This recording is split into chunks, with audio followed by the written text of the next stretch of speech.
व्यायाम करणाऱ्यांमध्ये खास करून वेट लॉस करत असताना एक प्रश्न नेहमी पडतो, साखर खायचीच नाही का?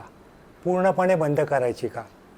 तुम्हाला तुमच्या डायटिशियनने किंवा डॉक्टरने एखाद्या प्लॅनवरती काम करायला सांगितलं असेल, काय काय तुम्ही साखर बंद करू शकता किंवा काही मेडिसिन्स चालू असतील, त्या औषधांवरती रिॲक्शन काउंटर नको, त्यामुळे साखर बंद करायला डॉक्टर सांगू शकतात. मात्र विनाकारण पूर्ण साखर बंद करणं चुकीचं आहे. सर्वात पहिलं तर आपल्या ब्रेन फंक्शनला सुद्धा साखरेची गरज असते.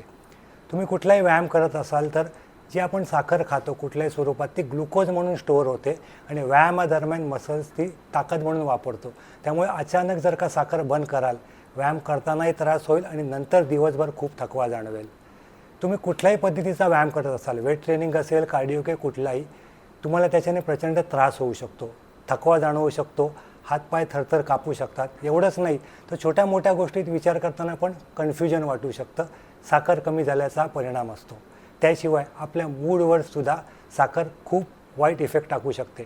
खास करून सेरोटोनिन आणि डोपामाइन हे जे आपले हार्मोन्स आहेत त्यासाठी पण साखर गरजेची असते. जर ते नसेल तर आपल्या मूडमध्ये सुद्धा खूप चेंजेस येतील आणि तुम्हाला राग येणं किंवा एन्झायटी येणं होऊ शकतं.